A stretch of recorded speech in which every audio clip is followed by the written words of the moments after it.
व्यक्ति समझता है सब कुछ दिख रहा है, लेकिन फिर भी कुछ नहीं दिख रहा है। ऐसा क्या है? ऐसी ऐसी कौन सी चीज है जो इससे निकल गई, चली गई, आ गई? आखिर है क्या? संसार में सुख है कहाँ? परमात्मा को किसी ने देखा है? नहीं देखा है। तो मंदिर में बैठा कौन है? अगर वो परमात्मा है, वो कहाँ पर है? वो अपने जैसा है?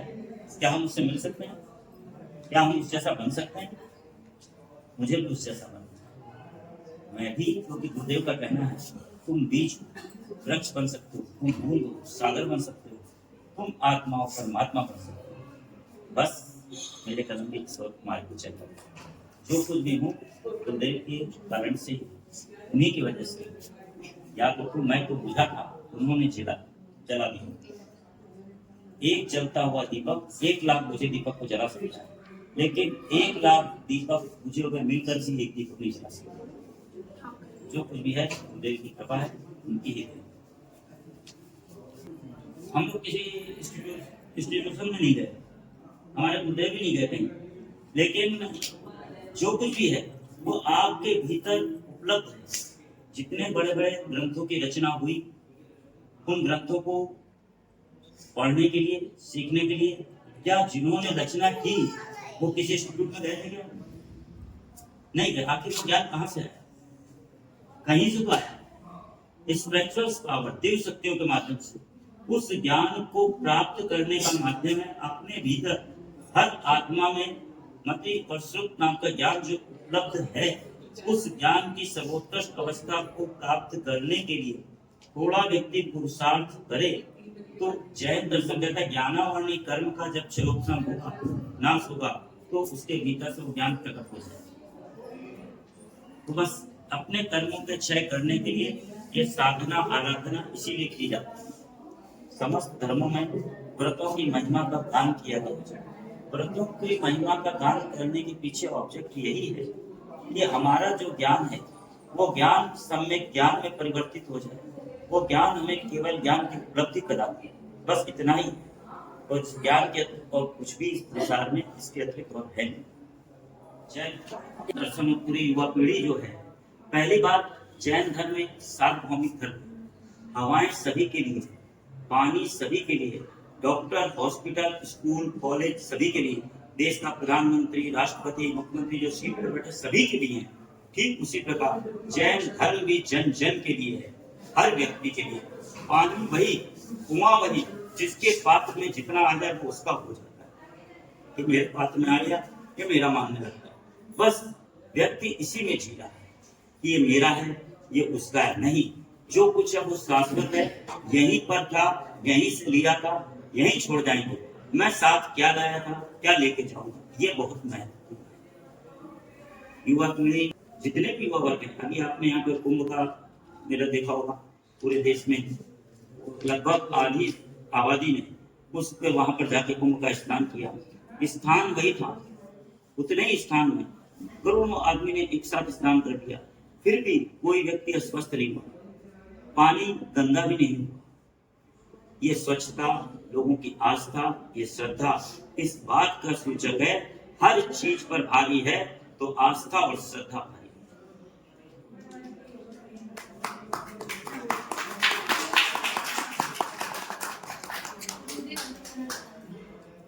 अंतर्मना के बारे में शब्दों में तो बयान नहीं किया जा सकता, क्योंकि अंतर्मना खुद ही अपने बारे में बता सकते हैं। मैं आपसे पूछूं कि शक्कर कितनी मीठी, आप बता सकते हैं? या अपने आप माता पिता से कितना प्रेम करती हैं? अपने बच्चों से कितना प्रेम करती हैं? अपने पति से कितना प्रेम करती हैं? कोई प्रमाण नहीं, उसको शब्दों में बयान नहीं किया जा सकता। उसी तरह अंतर्मना के बारे में भी शब्दों में बयान नहीं किया जा सकता।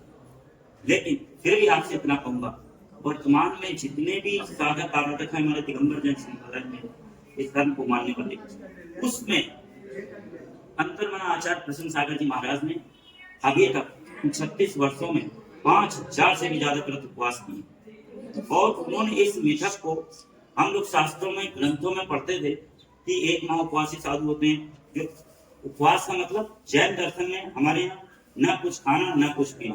उपवास का मतलब न कुछ खाना न कुछ पीना, पूर्ण रूप से अपनी इंद्रियों पर नियंत्रण स्थापित करना, आसक्ति का कम होना, समाप्त हो जाना।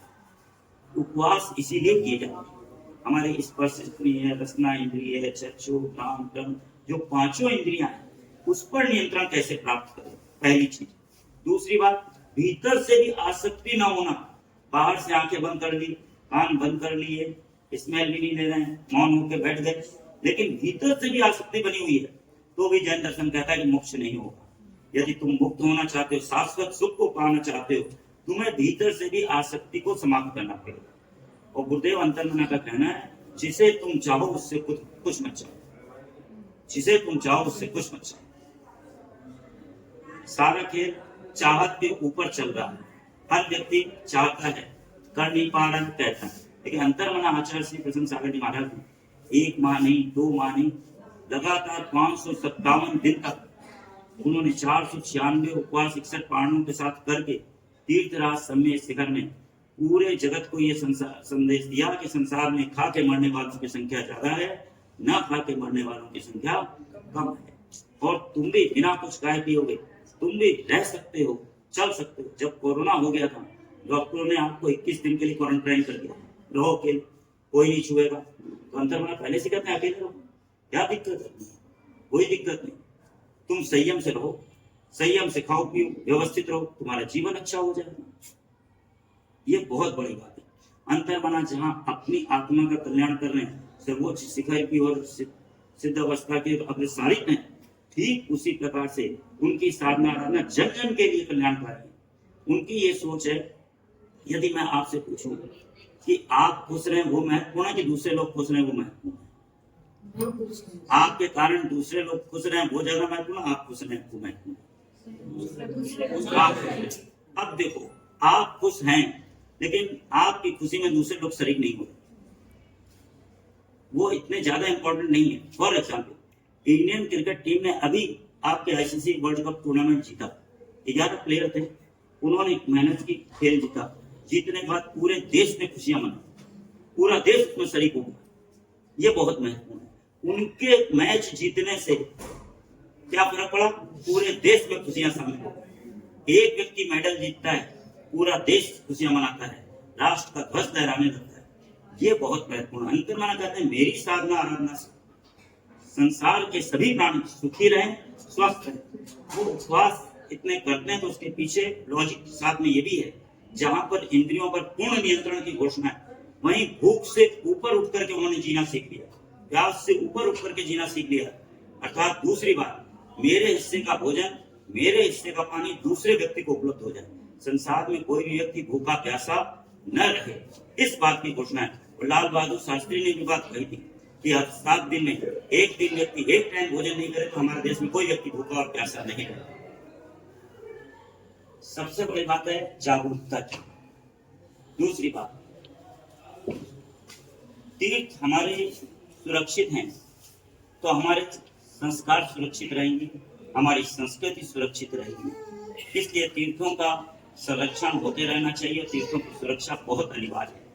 किसी भी संस्कृति को जानने का माध्यम वर्तमान समय में यदि कोई रह गया है तो उसके धर्मायतन तीर्थ क्षेत्र ही है, जिसके माध्यम से उस समुदाय की हम उसकी संस्कृति को जान सकते हैं।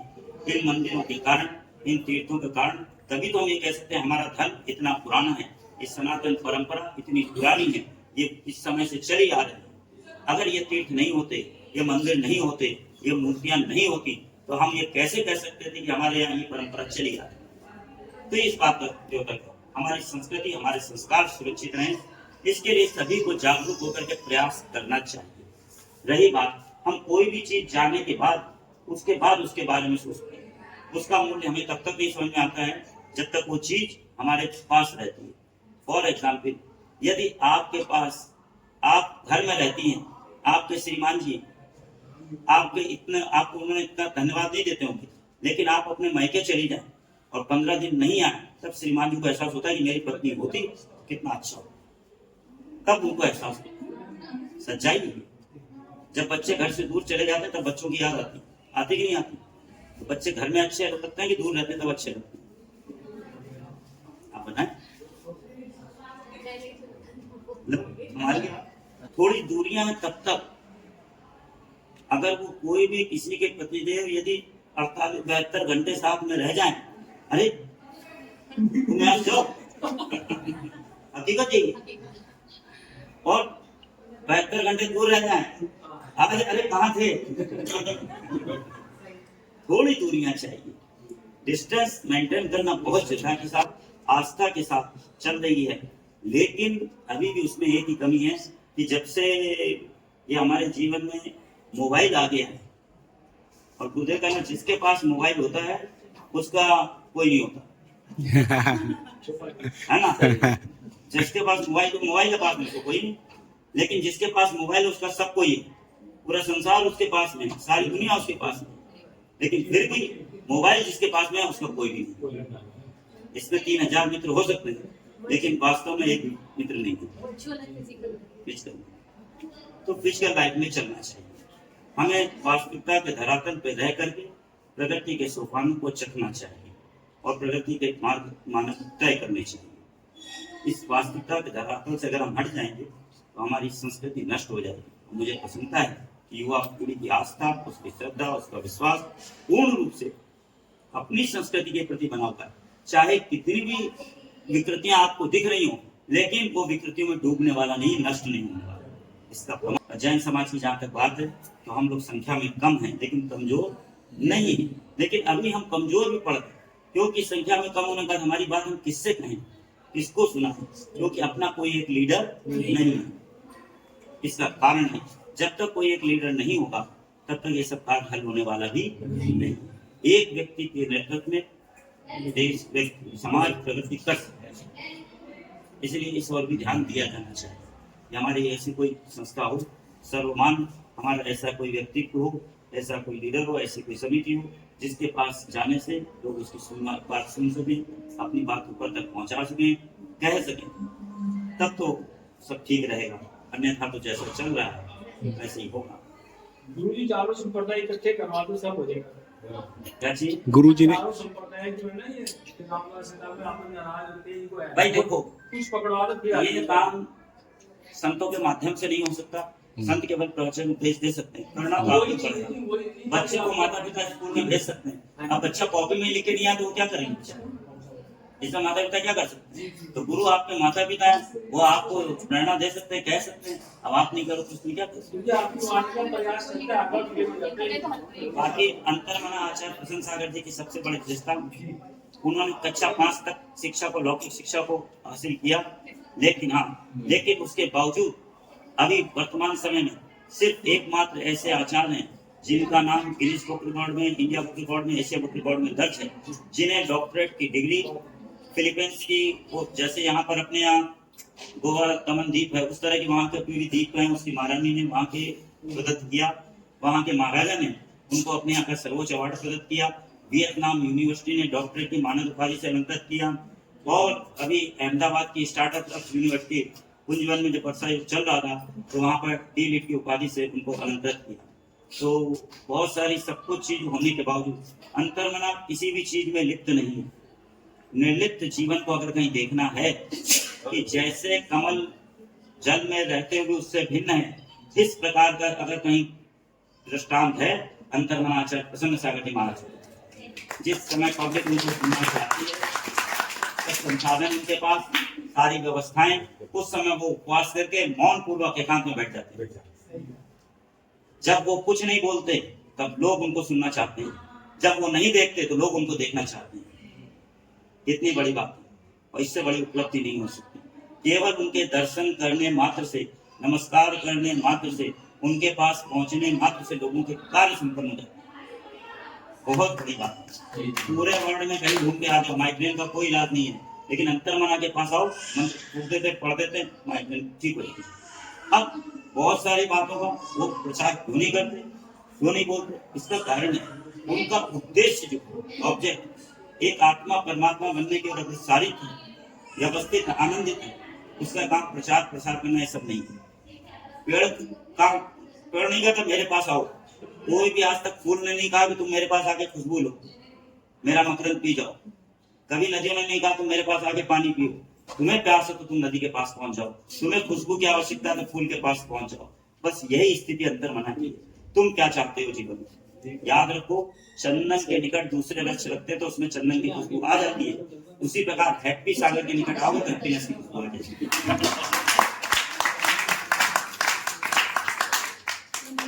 ऐसा कार्य किया गया। लिंक ट्री टाइप करिए, उस पर जाइए, क्लिक करिए।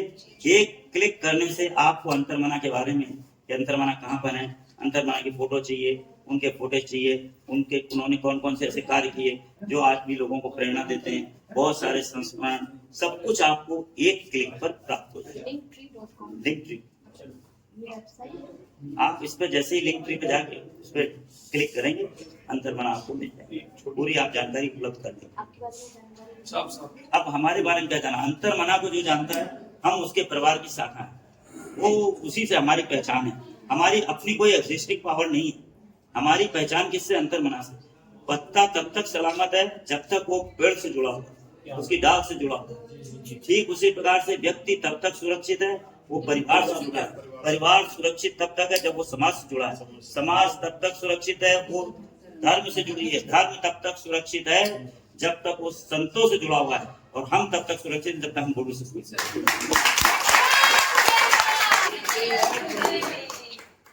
और आप भी अपने जीवन में, आपको संदेश दे रहा हूं, चाहे कुछ भी हो जाए, हमेशा अपने यहाँ गुरु का दर्जा सबसे बड़ा माना गया।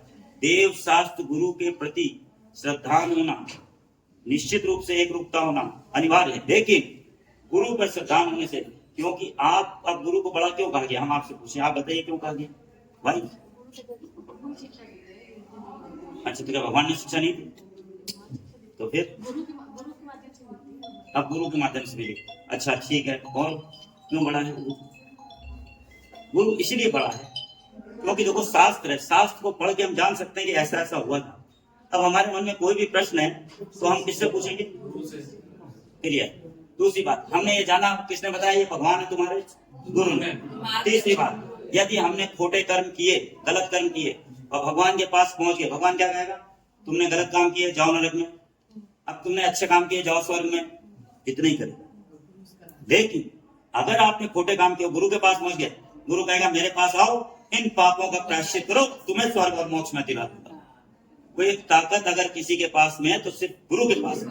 इसलिए गुरु ही मेरा भगवान है, गुरु ही मेरा सब कुछ है।